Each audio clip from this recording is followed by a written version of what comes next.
안녕하십니까, 안정찬입니다. 이번 영상은 민법 초핵심 정리 네 번째 영상이고요.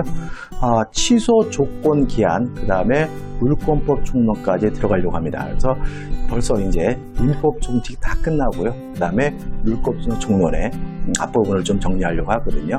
금방이죠, 여러분들. 확실하게 기억하시면 고득점 맞을 수 있습니다. 자, 일단 취소의 개념이죠. 취소란 뭐냐? 유효한 것을 소급해서 무효화시키는 게 취소다. 그래서 취소는 유효한 것을 소급적으로 무효화시키는 거니까 일단은 유효하지만 취소하게 되면 소급해서 무효가 되니까 대표적인 유동적 유효가 됨을 주의하시기 바라고요.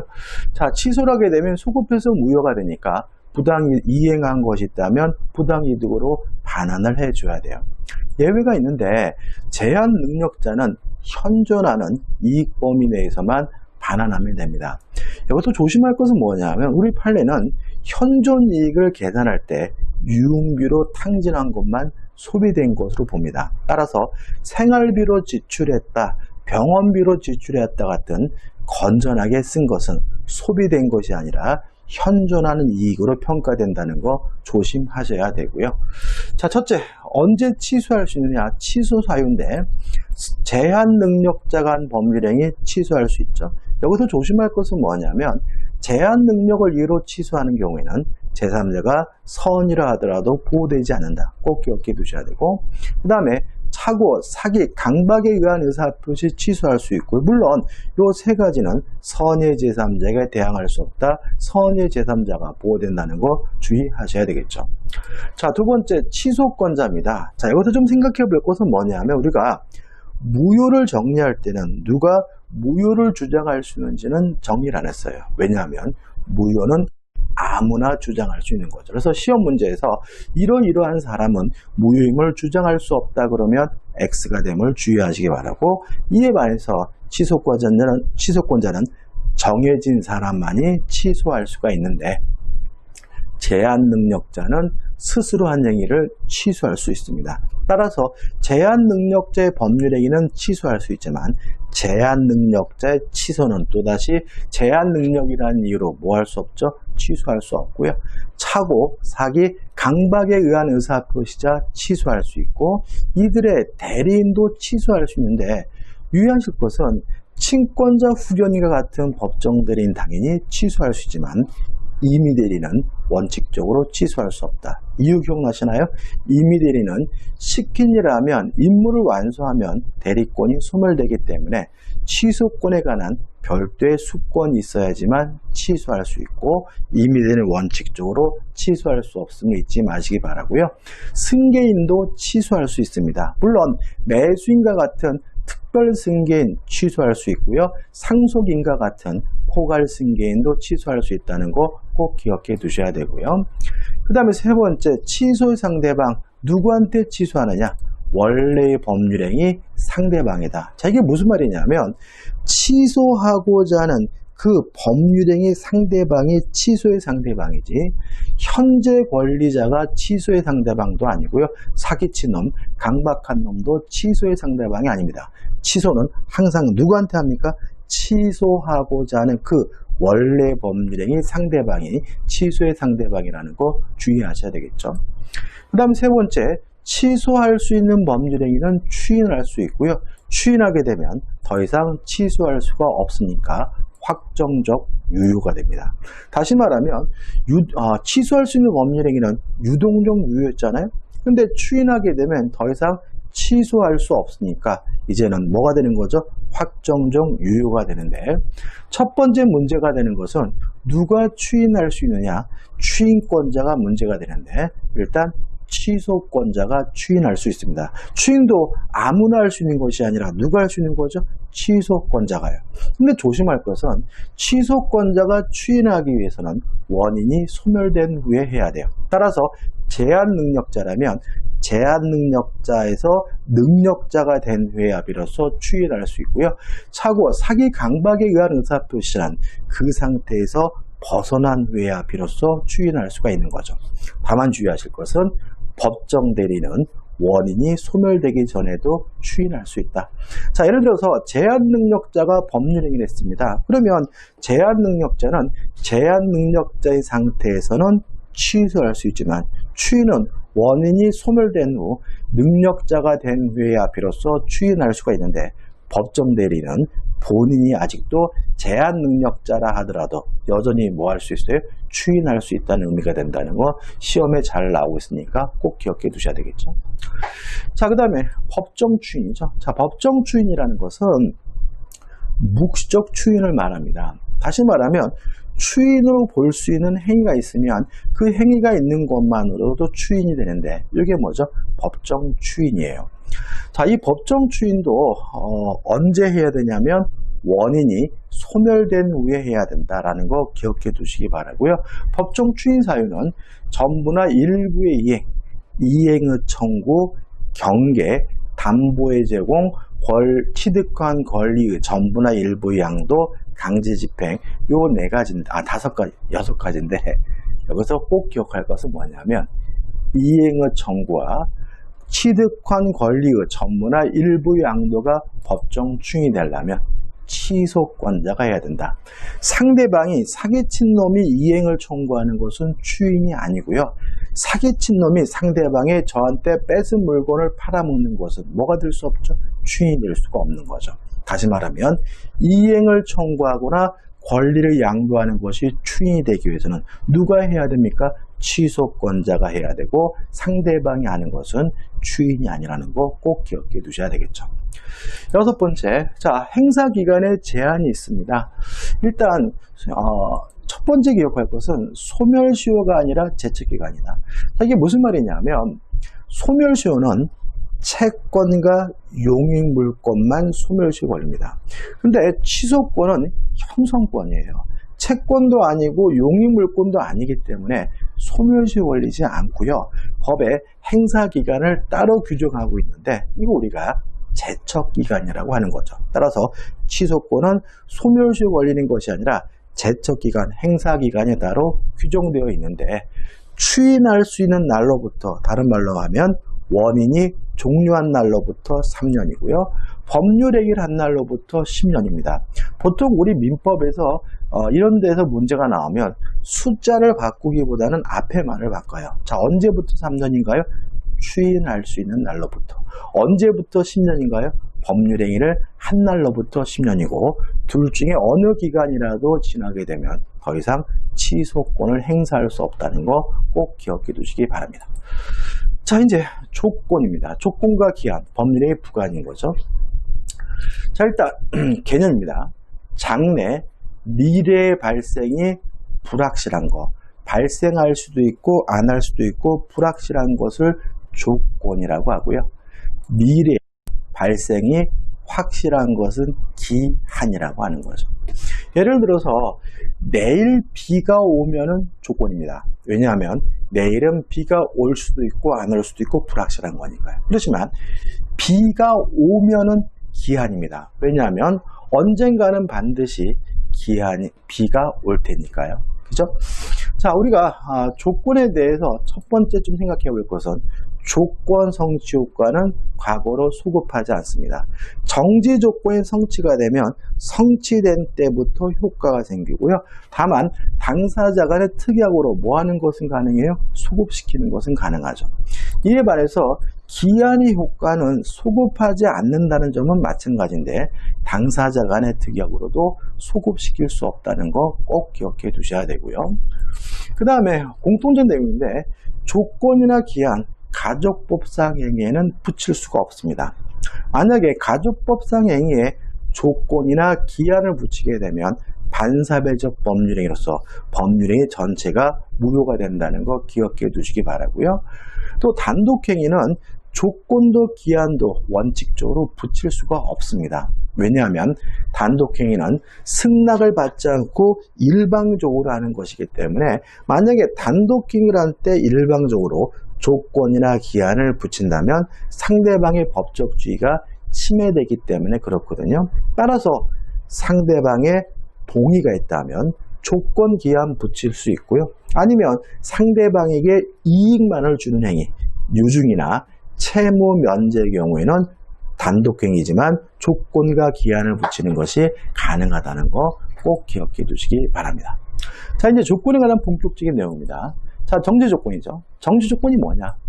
현재, 지금은 효과가 없지만 불확실한 조건이 만약에 성취가 된다면 미래에 효과가 생길지도 모르는 게 정지 조건이므로 정지 조건은 대표적인 유동종 무효다. 자, 정지 조건의 개념과 관련해서 우리가 좀 생각해 볼 것은 뭐냐면 입증에 관한 문제입니다. 해지 조건부터 할게요. 해지 조건. 해지 조건이란 뭐냐? 현재, 지금 이미 효과가 있지만 조건이 성취가 되면 미래에 효과가 없어질지도 모르는 것이 해제 조건이다. 따라서 해제 조건은 대표적인 유동종 유효죠. 왜요? 일단은 유효하지만 무효로 뒤바뀔 가능성이 있으니까요. 자, 정지 조건의 개념과 관련해서 시험에 잘 나오는 것이 뭐냐면 입증이에요. 자, 정지 조건이면 누가 입증하느냐? 효과 발생을 부정하는 자, 효과 발생을 다투는 자가 정지 조건임을 입증을 합니다. 왜냐하면 정지 조건이란 현재 지금은 효과가 없는 것이니까 정지 조건임이 입증이 되면 뭐 할 필요 없는 거죠? 이행할 필요가 없는 거잖아요. 따라서 이행하기 싫은 사람이 효과 발생을 다투는 사람이 정지 조건임을 입증하게 되고요. 또 정지 조건이 성취됐으면 누가 입증하느냐? 효과 발생을 주장하는 자가 입증한다. 왜요?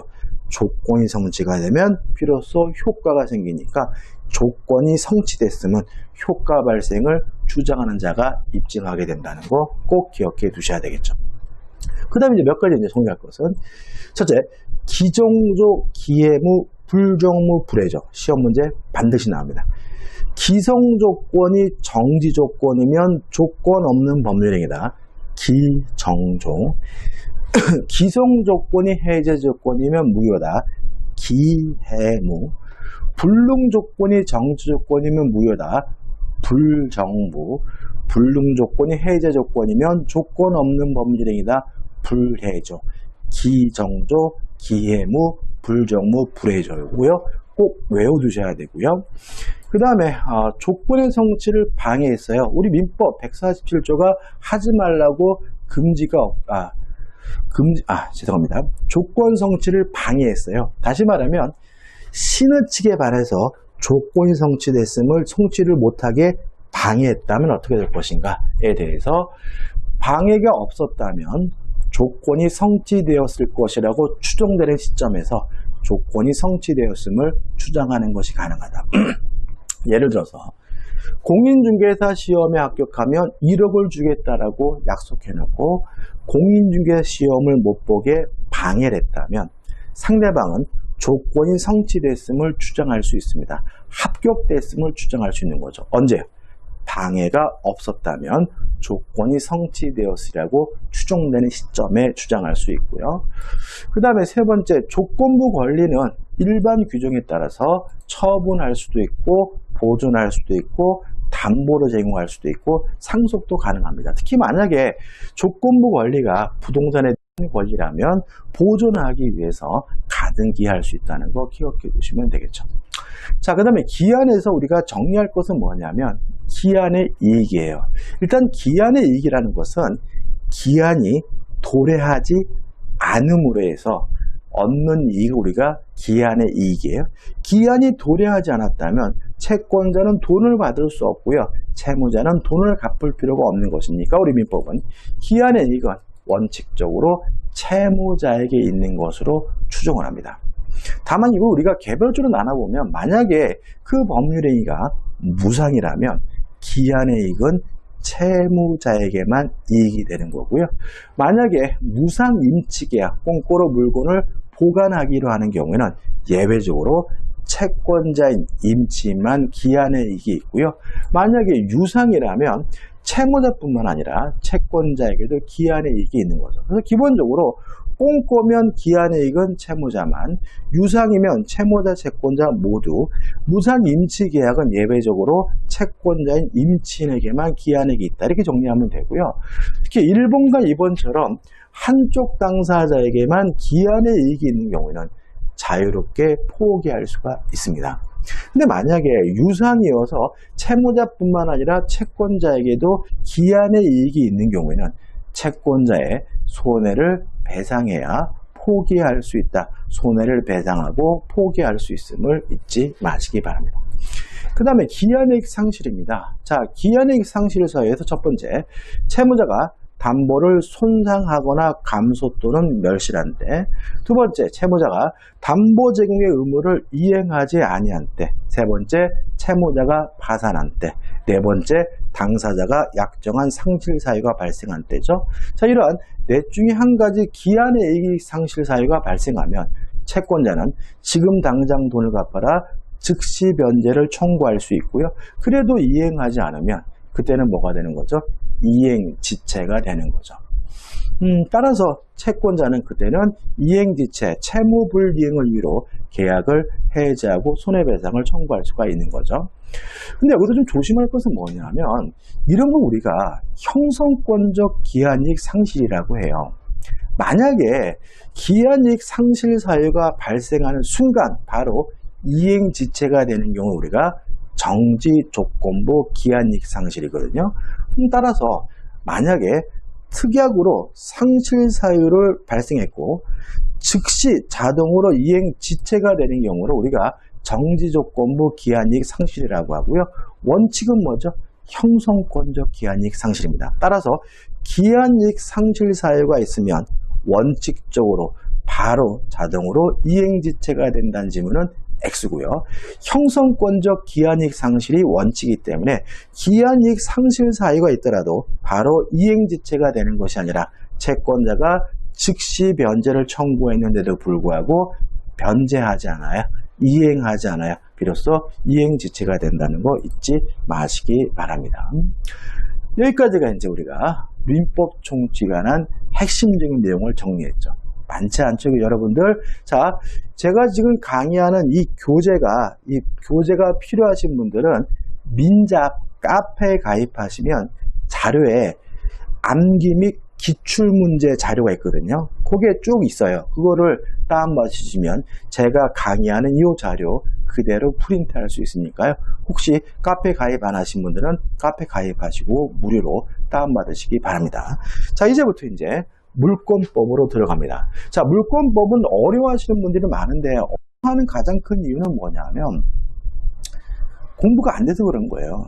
실제로 물권법은 재미가 없고 공부가 잘 안 돼요. 그렇지만 공부를 하면 딱딱 떨어지는 부분이기 때문에 정확하게 문제를 맞출 수 있고요. 물론 물권법은 우리 공인중개사 민법에서 시험 문제가 가장 많이 나오는 부분이니까 반드시 극복해야 되는 부분이니까 어렵다, 재미없다라고 선입관을 가지지 마시고 노력해서 내가 공부한다면 충분히 맞출 수 있다는 생각으로 접근하시면 좋겠어요. 자, 물권법 총론입니다. 첫 번째 정리할 것은 뭐냐면 물권 법정주의. 자, 개념은 물권에 관한 사항은 법으로만 정하는 주의가 물권 법정주의인데 여기서 법은 법률과 관습법을 의미합니다. 따라서 물권에 관한 사항은 법률과 관습법으로만 정하는 주의가 뭐가 되는 거죠? 물권 법정주의인데 조심할 점은 여기서 법률은 형식적 의미의 법률을 의미한다. 다시 말하면 국회에서 제정한 법률만으로 물권에 관한 사항을 정할 수 있고요. 대통령령, 장관령으로는 물권에 관한 사항을 정할 수가 없고요.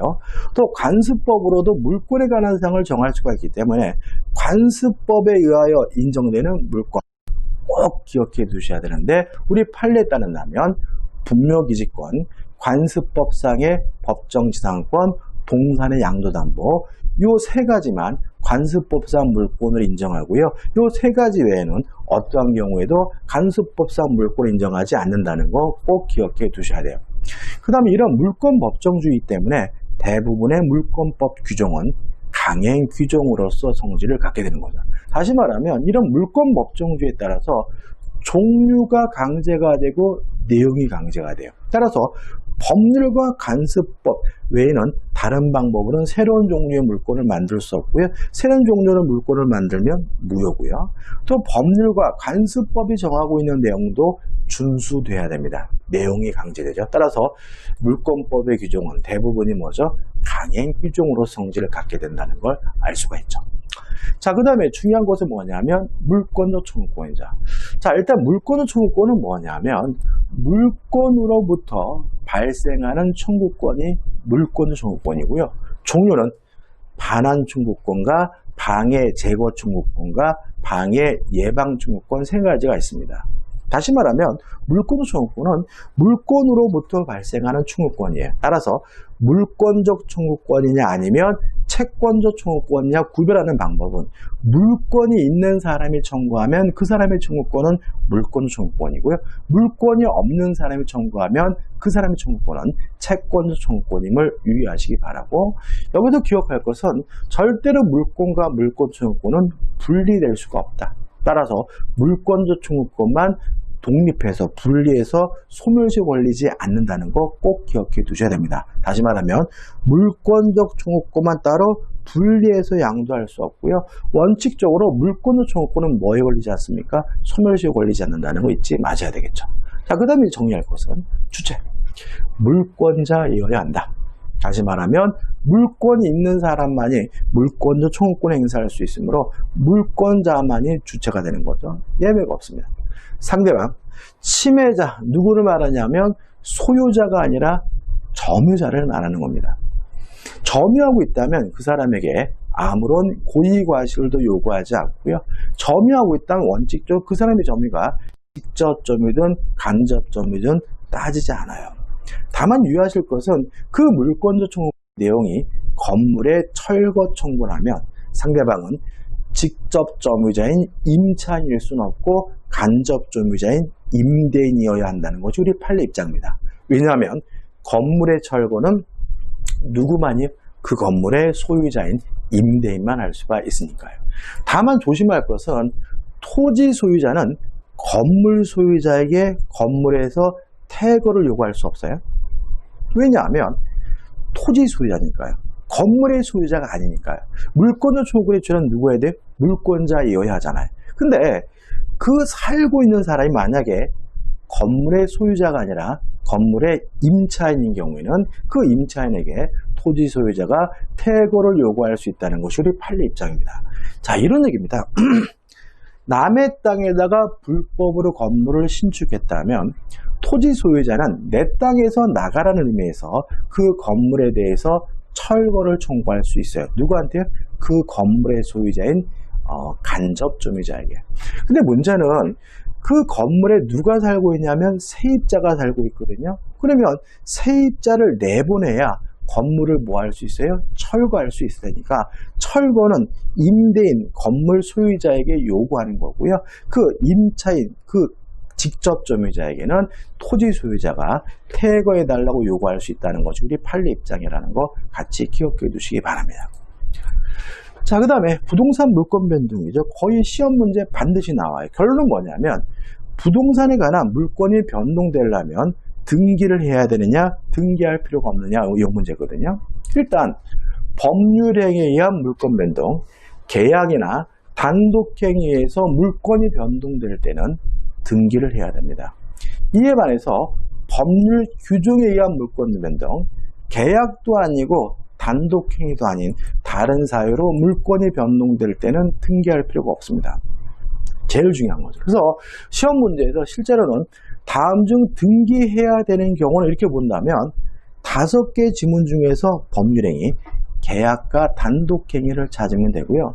다음 중 등기할 필요가 없는 경우는 물어보면 5개 지문 중에서 계약도 아니고 단독행위도 아닌 것을 찾으면 돼요. 오히려 쉽게 풀리는데 뭔가를 지역적인 것을 마구마구 외워가지고 문제를 풀려가면 은근히 함정에 빠지는 부분이니까 이 2가지 꼭 기억해 두셔야 되고요. 우리가 몇 가지 추가로 기억할 것은 뭐냐면 첫째, 판결입니다. 자, 확인 판결은 소유자임을 확인해 주는 거니까 물권 변동 자체가 없으니까 판결은 확인 판결, 이행 판결, 형성 판결이 있는데 확인 판결은 물권 변동 자체가 없으니까 등기를 해야 되는지 할 필요 없는지를 따질 필요가 없는 거고요. 이행 판결은 실질적으로는 계약, 법률행위에 의한 물권 변동입니다. 따라서 이행 판결로 인해서 물권이 변동되려면 등기해야 된다는 것이 우리 판례 입장이고요. 이에 반해서 형성 판결은 등기하잖아도 물권이 변동되는 거죠. 여기서 가장 문제가 되는 것은 공유물 분할 청구권은 형성권입니다. 따라서 재판상 분할은 형성 판결이니까 등기하지 않아도 물권이 변동돼요. 재판상 분할은. 근데 문제는 그 재판하는 과정에서 합의가 성립됐어요. 조정이 성립됐어요. 그러면 판결 난 게 아니죠. 쌍방간의 합의, 계약을 한 것이니까 그때는 법률행위에 의한 물권 변동이기 때문에 등기를 해야 되는 거라는 거 좀 조심하셔야 되겠죠. 그 다음에 4번, 네 번째, 재단법인 설립행위입니다. 일단 재단법인 설립행위의 법적 성질은 상대방 없는 단독행위이기 때문에, 법률행위이기 때문에 186조에 따른다면 재단법인은 등기를 해야 소유권을 갖는 거죠. 근데 우리 민법 47조와 48조와의 별도의 규정을 두고 있기 때문에 우리 판례는 재단법인 설립행위에 대해서는 아주 특이한 논리를 펼치고 있습니다. 이렇게 기억하면 돼요. 재단법인은 일단 등기 없이 소유권을 취득합니다. 47조, 48조에 따라서. 다만 취득한 소유권을 가지고 제3자에게 대항하기 위해서는 등기가 필요하다. 이렇게 기억하시면 돼요. 재단법인은 등기 없이 소유권을 취득하지만 등기 없이 취득한 소유권을 가지고 제3자에게 대항하려면 뭐가 필요합니까? 등기가 필요합니다. 마지막으로 점유 취득 시는 명백히 법률행위가 아닙니다. 그런데도 불구하고 우리 민법은 등기를 해야지 소유권을 취득한다라고 규정을 두고 있는 거죠. 자, 여기까지입니다. 이번 영상은 여기까지고 이제 다음 영상에서 물권법에 관한 나머지 부분하고 점유권으로 들어갈 거고요. 다시 말씀드리지만 어렵고 이해가 안 되는 부분이 계신다면 여러분이 가지고 계시는 교재를 한번 보시거나 아니면 민자배에 있는 기본 이론 강의나 아니면 핵심 요약 강의를 통해서 이해 안 되는 부분은 해결해 오면서 제가 설명드린 부분을 확실하게 숙지해 두시는 방법으로 해야 실력이 향상된다는 거 다시 한번 조심스럽게 말씀드리고요. 자, 이 영상이 도움이 되셨다면 구독, 좋아요 부탁드리겠습니다. 고맙습니다.